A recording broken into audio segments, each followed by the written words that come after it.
dikasihi Tuhan, apa kabar hari ini? Saya percaya bahwa Tuhan memberikan kita kesempatan untuk ibadah pada pagi hari ini. Itu adalah suatu anugerah dan kasih karunia yang besar yang Tuhan percayakan dalam hidup kita.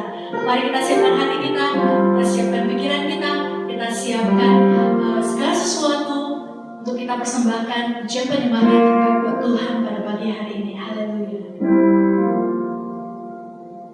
Bapa kami di surga, kami ucap syukur Tuhan untuk pagi hari ini. Kami ucap syukur Tuhan buat kesempatan, buat hidup yang Kau percayakan kepada kami. Pada saat ini Tuhan, kami ingin memuji dan menyembah Engkau. Kami ingin memuliakan nama-Mu Tuhan. Karena di dalam pujian penyembahan ada kekuatan. Karena di dalam pujian penyembahan ini Tuhan, Engkau hadir di dalam pujian penyembahan ini. Ada sentuhan kasih Bapa yang mengalir dalam hidup kami. Terima kasih Tuhan Yesus. Haleluya. Mari kita bawa korban syukur yang terbaik buat Tuhan. Katakan terima kasih Tuhan. Engkau baik Tuhan. Terima kasih Yesus. Kau sungguh baik Tuhan.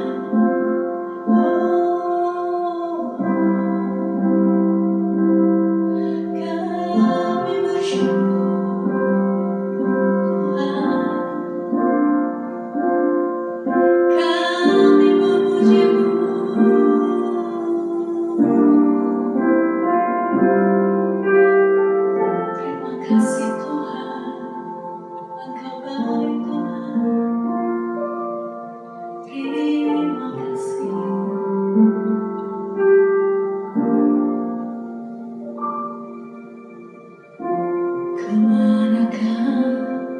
Kami mencari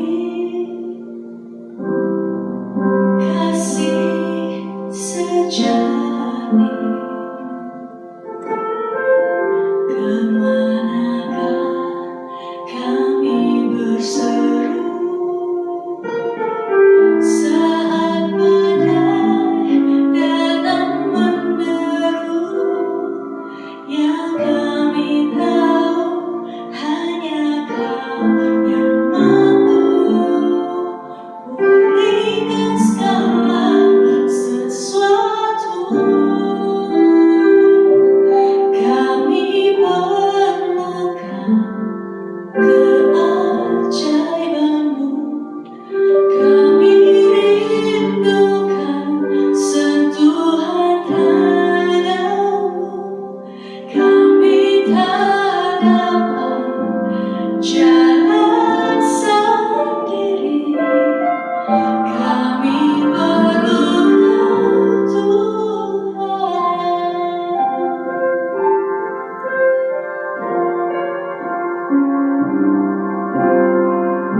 Kemanakah kami mencari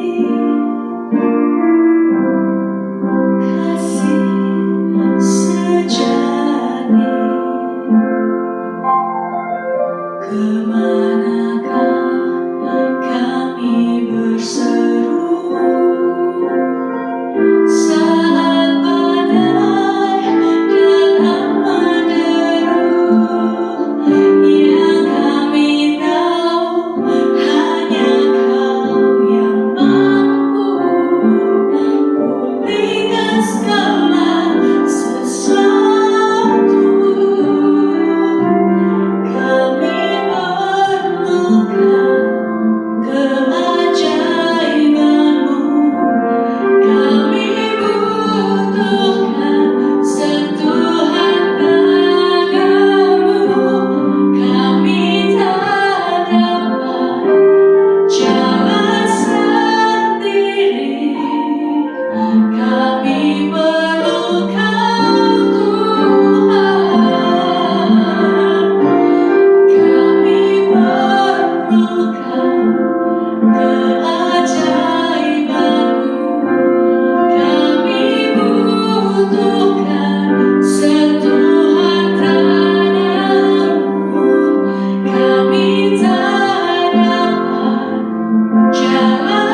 nyanyikan pujian ini dengan iman. Kami memerlukan, kami perlu keajaiban-Mu Tuhan dalam kehidupan kami. Kami membutuhkan Tuhan, sentuhan tangan-Mu dalam kehidupan kami. Karena kami tahu satu hal Tuhan, kami tidak dapat berjalan sendiri tanpa Engkau Tuhan. Saat ini kami berseru kepada Engkau Tuhan. Kami perlu Engkau Tuhan. Kami perlukan keajaiban-Mu. Kami butuhkan sentuhan tangan-Mu.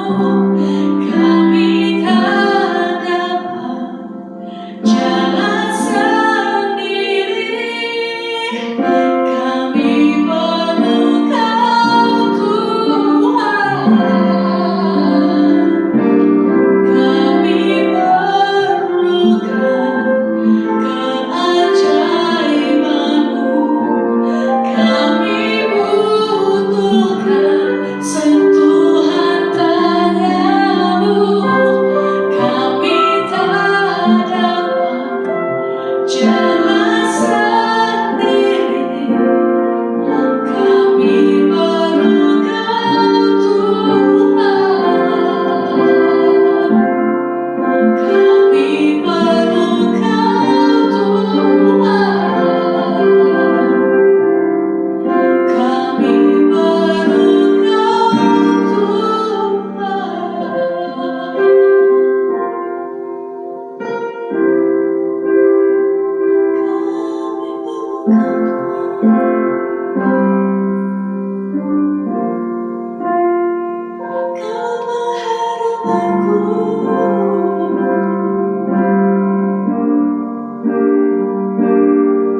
Kau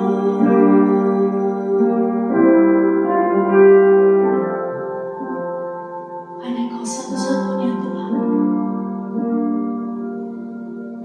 yang membuat kami bersukacita di dalam pengharapan. Karena ketika kami berseru kepada Engkau, Kau tidak pernah memejamkan mata-Mu Tuhan, tapi Engkau melihat, Engkau mendengarkan, Kau menjawab, Kau menjawab doa kami. Kau mendengar seruan hati kami. Terima kasih Tuhan. Terima kasih Yesus.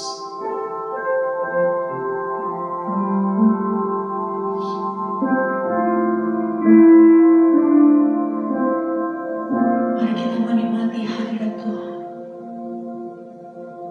Karena di dalam hadirat Tuhan sungguh indah.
kembali kita saat ini melalui ibadah online kita akan mendengarkan firman Tuhan. Maka sebelumnya mari kita akan berdoa dulu. Tentunya di dalam doa ini kita berharap dan berdoa kepada Tuhan. Dia yang tahu kebutuhan kita. Dia akan memberikan kepada kita apa yang kita perlukan karena Dia yang kita sembah, Allah yang Maha Kuasa. Dia lebih tahu apa yang kita perlukan di muka bumi ini selama kita hidup, karena kita adalah ciptaan daripada pribadi Dia sebagai Allah yang Maha Kuasa. Nah, untuk itu mari kita berdoa. Bapa Surgawi, Allah yang Maha Kuasa, Engkau yang kami selalu sembah dan puji di dalam satu nama yang ajaib, yaitu Yesus Kristus, yang adalah Tuhan dan Juru Selamat kami. Terima kasih kesempatan saat ini kalau kami ada, semua karena anugerah-Mu, dan kami juga percaya semua karena rencana-Mu. Maka dalam kesempatan ini kami mau mendengarkan firman-Mu yang adalah kebenaran sebagai sumber kehidupan roh kami, bahkan sumber kehidupan kami di muka bumi ini. Berfirmanlah, sampaikanlah isi hati-Mu, berikan kami hikmat dan pengurapan untuk kami memahami, serta kami memperoleh kekuatan dari Roh-Mu yang kudus, untuk kami dapat melakukan kebenaran-kebenaran itu, supaya kami mampu menyatakan Engkau kepada dunia ini. Kami hidup dengan berdampak bagi dunia ini untuk kemuliaan nama-Mu. Di dalam nama Tuhan Yesus Kristus, firman kebenaran yang hidup, kami berdoa dan sambut firman. Haleluya. Amin. Nah, saudara yang kekasih, pada kesempatan saat ini di dalam kita sama-sama mau belajar dan mendengarkan firman Tuhan, kita akan melihat satu tema yang akan mendorong kita, satu tema yang akan memperkaya kita atau memfasilitasi kita supaya sebagai orang yang percaya kita akan menyadari bahwa kita ini di muka bumi hidup sebagai hamba-hamba Tuhan. Kita hidup sebagai anak-anak Tuhan. Kita hidup harus berkenan kepada Tuhan. Nah, kita akan baca lebih dulu dari satu cerita Injil Lukas pasal yang ke-7. Di dalam ayat yang ke-11 kita akan membacanya sampai ayat yang ke-17 tentang Yesus atau Tuhan Yesus membangkitkan anak muda di Nain atau di kota Nain. Nah, saudara mengikuti di dalam Alkitab saudara di rumah atau di mana saja saudara mendengarkan berita ini, saya akan membaca bagi kita sekalian. Kemudian kita akan mengacu kepada satu tema yang akan menggiring kita untuk membuka pemahaman kita lebih lagi siapa kita dan apa yang harus kita lakukan dalam kehidupan ini. Nah, dikatakan begini mulai ayat yang ke-11. Kemudian Yesus pergi ke suatu kota yang bernama Nain. Murid-muridnya pergi bersama-sama dengan Dia, dan juga orang banyak menyertainya berbondong-bondong. Setelah Ia dekat pintu gerbang kota, ada orang mati diusung keluar. Anak laki-laki, anak tunggal ibunya yang sudah janda. Dan banyak orang dari kota itu menyertai janda itu. Dan ketika Tuhan melihat janda itu, tergeraklah hatinya oleh belas kasihan. Lalu Ia berkata kepadanya, "Jangan menangis." Sambil menghampiri usungan itu, Ia menyentuhnya. Dan sedang para pengusung berhenti, Ia berkata, "Hai anak muda, Aku berkata kepadamu, bangkitlah." Maka bangunlah orang itu dan duduk dan mulai berkata-kata, dan Yesus menyerahkannya kepada ibunya. Semua orang itu ketakutan dan mereka memuliakan Allah sambil berkata, "Seorang nabi besar telah muncul di tengah-tengah kita, dan Allah telah melawat umat-Nya." Maka tersiarlah kabar tentang Yesus di seluruh Yudea dan di seluruh daerah sekitarnya. Haleluya. Nah, saudaraku yang kekasih, jemaat GPKD Victory khususnya, dari pembacaan ini yang kita telah baca, bagaimana diceritakan bahwa Tuhan Yesus di dalam pelayanannya suatu waktu berada satu kota yang bernama Nain. Kemudian mujizat terjadi di dalam pelayanan itu, di mana di cerita ini dikatakan dia membangkitkan seorang anak muda di kota tersebut. Inilah kehidupan Yesus yang kita tahu. Inilah pelayanan yang dilakukan oleh Yesus di setiap tempat yang ia pergi, di mana ia ada, bahwa ia melakukan segala sesuatu di dalam pelayanannya untuk kemuliaan Bapa Surgawi. Dengan demikian, kita tentu harus belajar dan meyakini bahwa semua yang dilakukan oleh Yesus adalah merupakan teladan bagi kita, supaya sebagai orang yang percaya, lebih khusus sebagai anak-anak Tuhan,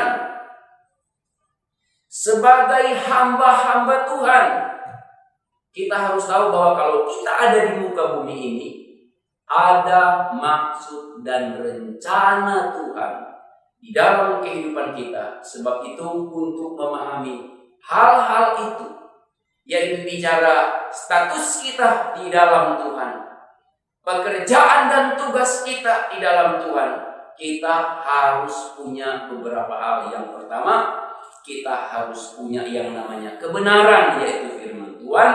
Dan yang kedua, kita harus punya hubungan dengan Tuhan di dalam Roh Kudus.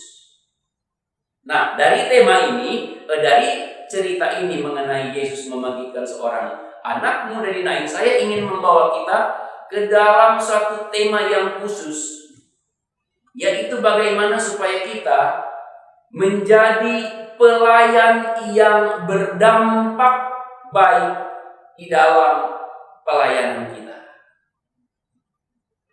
Bagaimana kita mempunyai pelayanan yang berdampak. Nah, bicara pelayanan yang berdampak, yaitu berdampak sesuai dengan kehendak Tuhan, dampak yang baik, dampak yang positif, dampak yang sesuai dengan kebenaran. Nah, kita akan belajar dari cerita ini. Jadi sekali lagi, tema kita adalah pelayanan yang berdampak. Nah, kita telah lihat cerita ini di mana satu waktu di dalam pelayanan Yesus yang adalah tolok ukur, yang adalah menjadi teladan di dalam kehidupan setiap pelayan di muka bumi ini. Ingat baik-baik, Yesus yang adalah teladan yang sempurna di dalam pelayanan, yang dapat kita contohi sebagai seorang pelayan. Nah, kita akan lihat waktu Yesus ada di muka bumi ini, dia memberikan satu contoh kepada kita sebagai orang yang percaya, sebagai hamba-hamba Tuhan.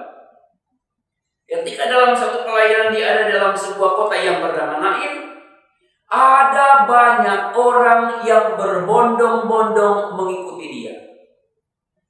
Dari bahasa asli, Nain itu artinya kota padang rumput. Kalau kita ingat di dalam Mazmur 23, di sana telah dijadikan satu nyanyian bahwa perkataan atau kalimat yang tertulis di sana bahwa Tuhan adalah gembalaku, takkan kekurangan aku. Ia menuntun aku di padang rumput yang hijau.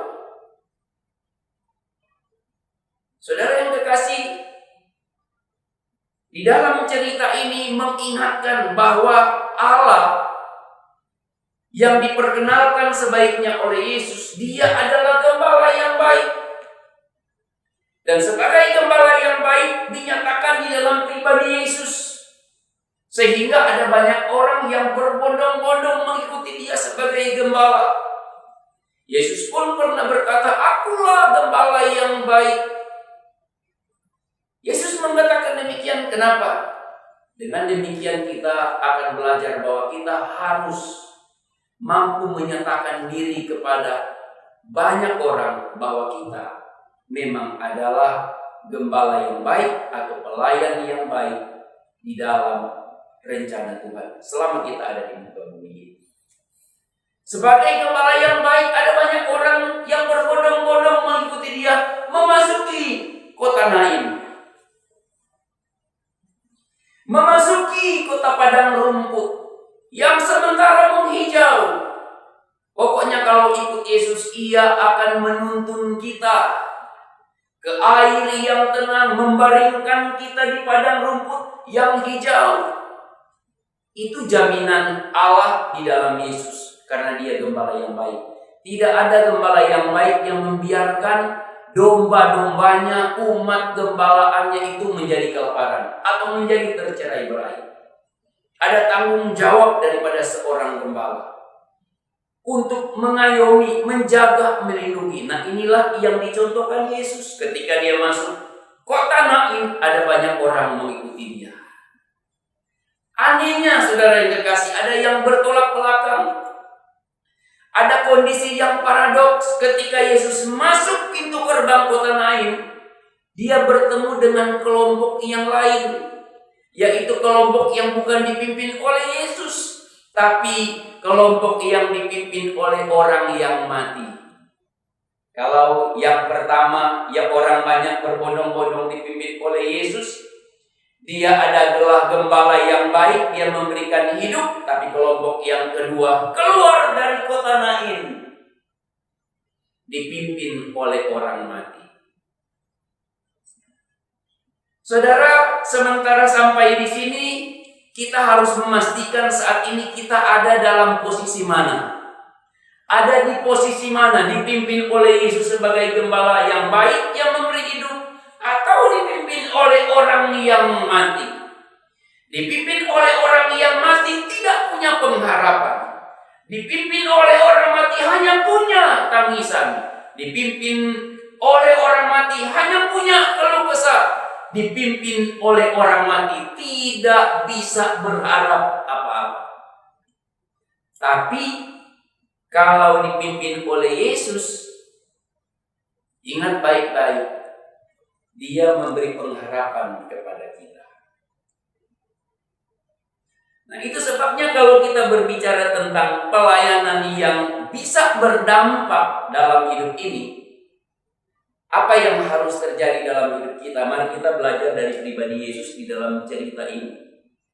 Ayat 11 sampai ayat 12 dapat saya memberikan satu kesimpulan bahwa pelayanan yang berdampak dalam hidup kita dapat kita berikan, dapat kita wujudkan dengan kita memberi pengharapan atau mampu memberi pengharapan kepada orang lain dalam hidupnya yang sudah atau yang sedang membutuhkan pertolongan. Apakah hidup kita saat ini bersama-sama dengan orang yang sedang membutuhkan pertolongan kita mampu untuk memberikan pengharapan kepada dia? Tentunya bukan karena kekuatan kita, tetapi kita tahu kepada siapa kita berharap. Pengalaman-pengalaman yang pernah kita alami dalam pengharapan itu, kita mendapat pertolongan, jalan keluar dalam pengharapan itu. Apa yang kita berikan kepada orang yang membutuhkan pengharapan? Pelayanan yang berdampak dalam hidup ini, pertama, kita harus mampu atau harus bisa membawa orang mempunyai pengharapan kepada Tuhan. Sebab itu Yesus di sini dia memimpin orang banyak yang berbondong-bondong masuk ke kota Nain, kota padang rumput. Dia memimpin orang-orang yang punya pengharapan, sehingga dengan pengharapan kepada dia, orang-orang menemukan padang rumput. Bicara padang rumput, itu sumber hidup, itu sumber makanan bagi para umat gembalaan, domba-dombanya Tuhan. Kita pun dalam hidup ini harus mampu, bisa memberi kepada orang pengharapan apa yang ia butuhkan. Karena sebagai orang yang percaya, saya sudah katakan tadi di depan, ada maksud tujuan Allah kita masih ada di muka bumi ini, supaya kita bisa hidup sesuai dengan kehendak Allah, harapan Tuhan. Kita salah satunya bisa memberi pengharapan kepada orang lain untuk dibawa kepada Tuhan, supaya pengharapan yang sebenarnya yang ia punya hanya kepada Tuhan. Di satu pihak saya berkata, siapapun kita yang punya banyak persoalan, banyak masalah, jangan pernah berharap kepada manusia. Kalau saudara berharap kepada saya akan mengharapkan saudara atau orang tersebut itu untuk berharap kepada Tuhan. Itu caranya, itu maunya Tuhan. Jadi jangan sampai pun kita menjadi tumpuan pengharapan daripada orang-orang yang membutuhkan pertolongan. Bukan kita yang mereka perlukan, tapi ingat, kita harus berdampak baik bagi mereka. Maka yang pertama, kita harus memberikan kepada mereka pengharapan sehingga mereka mampu berharap kepada Tuhan. Nah, yang kedua, bagaimana supaya pelayan kita berdampak dalam hidup ini? Kita harus memberikan atau dapat memberikan jalan keluar atau solusi kepada orang lain. Nah, kita lihat kembali ayat 13 sampai ayat yang ke-14 dikatakan begini. Dan ketika Tuhan melihat janda itu, tergeraklah hatinya oleh belas kasihan, lalu ia berkata kepadanya, jangan menangis. Sambil menghampiri usungan itu, ia menyentuhnya, dan sedang para pengusung berhenti, ia berkata, hai anak muda, aku berkata kepadamu, bangkitlah. Apa yang kita mampu atau bisa nyatakan dalam hidup ini kepada orang-orang yang ada di sekitar kita? Kiranya dalam hidup ini sebisanya, sedapatnya, atau harus ada kerelaan, kita dapat memberikan solusi bagi orang lain yang sedang mencari pertolongan kepada Tuhan di dalam hidupnya. Lihat di sini ayat 13 ayat 14. Yesus bertemu dengan orang mati. Orang muda yang mati ini adalah harapan satu-satu daripada seorang ibunya yang sudah janda. Saudara bisa bayangkan, anak tunggal satu-satunya, laki-laki satu-satunya yang menjadi tumpuan harapannya, kemudian mati. Kira-kira kalau ada orang itu di sekitar saudara, apa yang akan terjadi? Apa yang akan terjadi jika ada orang seperti itu atau ada kondisi itu di sekitar saudara yang saudara tahu? Yang dapat kita pikirkan pertama bahwa kesihan ibu atau janda ini, anak yang menjadi tumpuan harapan untuk memelihara hidupnya sudah meninggal. Pasti akan muncul di sana apa saudara? Rasa kecewa, rasa khawatir, rasa takut dengan penghidupan yang akan dijalani selanjutnya. Tapi saya berkata di bagian ini, bersyukur dia ketemu penolong yang sejati yang memberikan solusi. Siapa namanya? Yesus. Kalau kita hidup sesuai dengan kehendak Allah di dalam Yesus, ingat, kita harus juga mampu memberikan solusi kepada orang lain, memberikan jalan keluar. Ada harapan-harapan yang telah mati di dalam kehidupan seseorang. Engkau yang Tuhan mau untuk berdampak di sana, lakukan tugas kamu. Lakukan apa yang menjadi maunya Tuhan dalam hidupmu. Yesus adalah contoh pelayan yang baik. Makanya di sini saya katakan tadi, dia memberikan contoh bagi kita pelayan-pelayan yang ada di dewasa ini, ada di muka bumi ini, untuk bagaimana kita berdampak baik dalam hidup ini sebagai seorang pelayan. Maka Yesus katakan kepada janda itu, jangan menangis. Saya percaya begini saudara, kalau ada orang yang sedang bersedih karena meninggal saudara atau istri atau anak, ditinggal oleh seorang yang kekasih, kemudian datang seseorang dan berkata begini, udah jangan menangis, Pasti orang yang sedang bersedih akan kaget. Kenapa kamu katakan jangan menangis? Ini hak saya, perasaan saya yang sedang terguncang. Masa saya nggak boleh menangis? Tapi saudara tahu nggak? Di sini saya mau buka satu rahasia. Kadang-kadang yang Yesus perintahkan kepada kita itu bertolak belakang dengan logika kita. Kadang-kadang yang Tuhan mau itu bertolak belakang dengan pikiran kita. Tapi sekalipun itu bertolak belakang, saya mau katakan, lakukan aja apa yang Yesus mau. Yesus sekarang berkata kepada janda itu, berhenti menangis. Dalam terjemahan lain dikatakan, berhentilah dari menangis. Seakan-akan Yesus tidak peduli dengan tangisan janda ini. Dan kalau lihat secara tertulis, kesannya seperti itu. Tetapi saya bukan boleh katakan tidak seperti itu.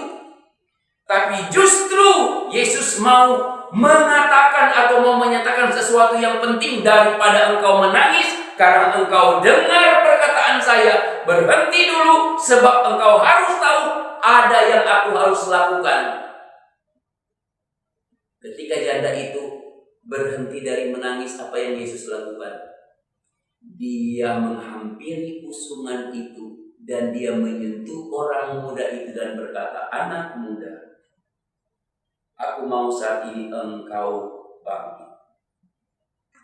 Saudara, pelayanan yang berdampak dalam hidup ini, kita harus bisa memberikan solusi kepada orang yang membutuhkan pertolongan.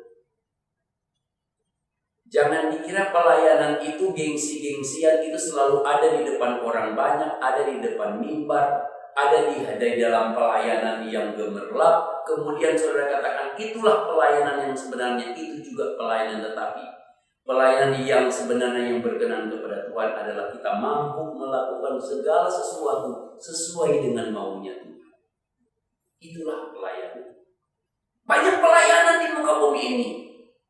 Tetapi kalau pelayanan itu dilakukan menurut atau mengikuti maunya manusia, saya katakan kesannya hanya pelayanan, tapi bukan itu pelayanan. Pelayanan bukanlah karena saudara sibuk sekali mengatur orang banyak, berkhotbah di hadapan orang banyak, bukan. Tapi pelayanan yang sebenarnya yang berdampak bagi orang banyak dalam hidup ini adalah kalau kita mampu melakukan sesuatu seperti yang Tuhan mau, itu pelayanan, saudara. Kelihatan sepele sekali mengartikan pelayanan, tetapi mempraktekannya, memberi kesimpulan dalam praktek itu susah, saudara. Karena di sini melibatkan ego kita, harus kita taruh di sana. Nah, kalau kita sudah melihat bagian yang kedua, ternyata pelayanan yang berdampak dalam hidup ini adalah memberi solusi kepada orang lain karena Yesus pun melakukan itu. Nah, bukankah teladan pelayanan itu yang sejati adalah Yesus? Mari, seberapa banyak kita mampu atau sudah memberikan solusi kepada orang lain. Ingat, Tuhan banyak kali memakai kita di dalam bagian-bagian ini. Karena ciri pelayanan kita harus ciri pelayanan Yesus. Pola pelayanan kita harus pola pelayanan Yesus. Karena pelayanan kita terima daripada Dia harus mengikuti sistem dan pola yang Ia siapkan bagi kita supaya kita menjadi pelayan yang berdampak baik dalam hidup ini. Nah, yang ketiga, apa yang bisa kita lihat dalam hidup ini supaya pelayanan kita ini bisa berdampak baik dalam hidup ini bagi kemuliaan Tuhan. Nah, saya melihat ayat yang selanjutnya dikatakan begini. Maka bangunlah orang itu dan duduk dan mulai berkata-kata, dan Yesus menyerahkannya kepada ibunya. Ayat 15. Kita melihat di sini ada satu kesan yang saya dapat bagikan kepada saudara dalam pelayanan ini. Untuk kita bisa berdampak baik, kita harus bisa memberikan pengayoman kepada orang-orang yang dipercayakan Tuhan dalam kehidupan kita. Sebuah pengayoman yang baik akan menghasilkan hasil yang baik. Apa hasil yang baik itu? Lihat di sini. Ketika orang muda itu bangun, dia bangkit dari kematiannya, dia bangun dari tidurnya, dia memberikan reaksi yang membuktikan dia bangkit. Apa saudara yang kekasih? Bukan hanya bergerak, tapi dia duduk. Saya kasih istilah rohani begini. Kalau dia sudah mampu duduk, itu sama dengan begini. Orang yang baru diselamatkan, baru terima Yesus dalam satu ibadah, dia mampu menghadiri kegiatan-kegiatan ibadah, baik doa maupun ibadah-ibadah lain di gereja seperti ibadah raya. Dia mampu untuk menjadi seorang yang berada di tempat duduk. Kenapa? Kalau dia mampu duduk, saudara, berarti dia tuh mau belajar. Betul? Dia mau belajar, saudara. Setelah dia duduk, kemudian dikatakan apa? Dan orang itu mulai berkata-kata. Nah, paling sulit, saudara, paling banyak yang saya dengar, saudara, ada orang yang sudah ikut Yesus lama, tapi begini. Ketika dibilang begini, nanti kami akan dengarkan satu kesaksian, pengalaman, pertolongan Tuhan dari saudara A. Saudara, terjadilah suatu bahasa sandi, bahasa tubuh, dan bahasa-bahasa lain di tempat yang dituju oleh kata-kata tadi, sehingga saudara mulai satu ruangan itu mulai tengok kiri, tengok kanan. Kenapa demikian? Karena yang diminta itu tidak mampu berkata-kata. Nah, disinilah rahasianya. Saya mau kasih tahu sama saudara. Kalau saudara ikut Tuhan itu 3 tahun, saudara tidak mampu berkata-kata, termasuk satu kata aja amin, atau satu kata lagi haleluya, saudara belum termasuk orang ini yang diselamatkan. Kenapa? Karena begini, orang yang diselamatkan artinya dia telah memiliki hidup rohani, dan hidup rohani ini hari demi hari harus mengalami pertumbuhan sampai dewasa.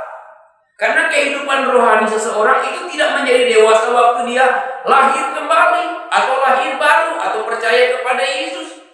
Setelah dia percaya kepada Yesus, kerohaniannya baru lahir ini harus mengalami pertumbuhan. Maka dia perlu datang dan duduk dalam rumah ibadah. Baru dilatih untuk berkata-kata, karena sama seperti bayi, dia 9 bulan sudah mulai ngomong A atau B, meresponi sesuatu. Itu tanda pertumbuhan. Ini anehnya kalau di dalam gereja, saudara, maaf yang tersinggung silakan tersinggung. Kalau sudah 10 tahun itu nggak mampu bersaksi, saudara, saya ragukan iman saudara. Memang dia bukan pengkhotbah, tetapi untuk menyaksikan imannya. Kalau untuk di dalam rumah tangga atau keluarga sendiri dia tidak mampu berkata-kata, gimana dia akan diutus keluar? Ada yang berkata, saya akan melayani Tuhan dengan harta saya. Silakan, tetapi setidaknya engkau mempunyai perkataan yang jelas untuk membuktikan engkau mampu berkata-kata. Dan itu merupakan satu bukti engkau telah bertumbuh. Engkau sedang bertumbuh, dan sebentar engkau akan berbuah dan dipakai oleh Tuhan. Nah, jadi saudara yang kekasih, anak muda ini memberikan satu kesan. Dia bangun, dia duduk, dan dia berkata-kata. Pengayoman, saya kembali lagi yang ketiga, bahwa pelayanan yang berdampak dalam hidup kita, kita memberikan pengayoman, supaya dalam pengayoman itu orang-orang yang ada di dalam tanggung jawab kita, dia dapat untuk bertumbuh, dia mampu untuk berdampak juga bagi kemuliaan Tuhan di suatu hari, di waktu yang Tuhan tentukan baginya. Nah, itu sebabnya pada saat ini, mari saudara yang kekasih, kita harus memperhatikan kehidupan kita lebih lagi, supaya kita membawa dampak dalam hidup ini. Yang terakhir, saudara, yang keempat, bagaimana supaya pelayanan kita bisa berdampak baik dalam hidup ini. Yang terakhir, ayat yang 17 dikatakan begini. Maka tersiarlah kabar tentang Yesus di seluruh Yudea dan di seluruh daerah sekitarnya. Apa maksud dari perkataan ini? Saudara, di sini artinya kalau kita mau berdampak baik dalam pelayanan ini, maka pelayanan kita harus mampu memasyurkan nama Yesus, mensiarkan atau memberitakan nama Yesus, dan kita agungkan nama Yesus, memuliakan nama Yesus. Itu pelayanan yang berdampak baik dalam hidup ini. Kalau semua pelayan Tuhan itu tujuannya itu masih ke diri sendiri, menarik semuanya itu ke diri sendiri, saya mau katakan dia belum mengerti pelayanan. Belum. Dia sudah mau melayani tapi belum mengerti benar pelayanan. Konsep pelayanan yang baik menurut Alkitab adalah konsep yang Allah bangun melalui Yesus.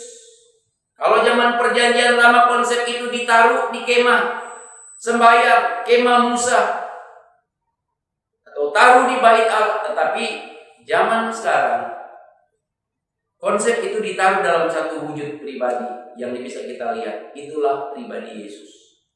Yesus mampu memberikan penghargaan kepada semua orang, kepada Bapaknya dalam hidup pelayanannya.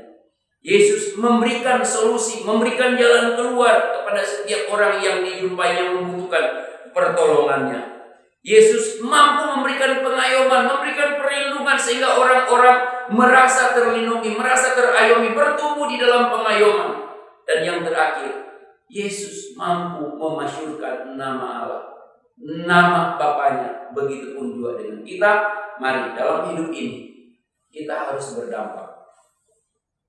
4 hal kita harus berdampak, kita bisa pelajari di tempat ini. Pada saat ini masih ada lagi saudara yang kita bisa lakukan sebagai bukti kita berdampak dan pelayanan ini. Tetapi hari ini 4 hal ini kiranya mengajak kita bahwa dalam kehidupan kita sebagai orang yang percaya, terlebih khusus sebagai hamba-hamba Tuhan, pelayan Tuhan, mari kita membawa dampak yang baik untuk orang mampu melihat Tuhan dalam hidup kita, untuk orang mampu menerima kebenaran Allah, yaitu firman Tuhan dalam hidup kita, supaya orang pun mampu berjumpa dan masuk dalam kerajaan Allah melalui kehidupan kita. Nah, ini firman Tuhan yang dapat saya sampaikan. Sampai di sini Tuhan memberkati kita semua. Mari kita berdoa. Bapa Surgawi, kami bersyukur kepadamu Allah yang Maha Kuasa. Engkau telah memberikan kami kasih karunia-Mu sehingga kami ada saat ini dan dapat mendengarkan kembali akan berita surgawi, yaitu kebenaran dari firman. Meneraikan itu di hati kami dan mampukan kami bukan hanya dapat mengerti, memahami, tetapi kami pun dapat melakukan dalam hidup ini bagi kemuliaan nama-Mu, supaya kami membawa dampak baik dalam hidup ini dan nama Engkau dipuji. Terima kasih Bapa, terpuji nama-Mu di dalam nama Tuhan Yesus Kristus, firman kebenaran yang hidup kami berdoa. Haleluya. Amin.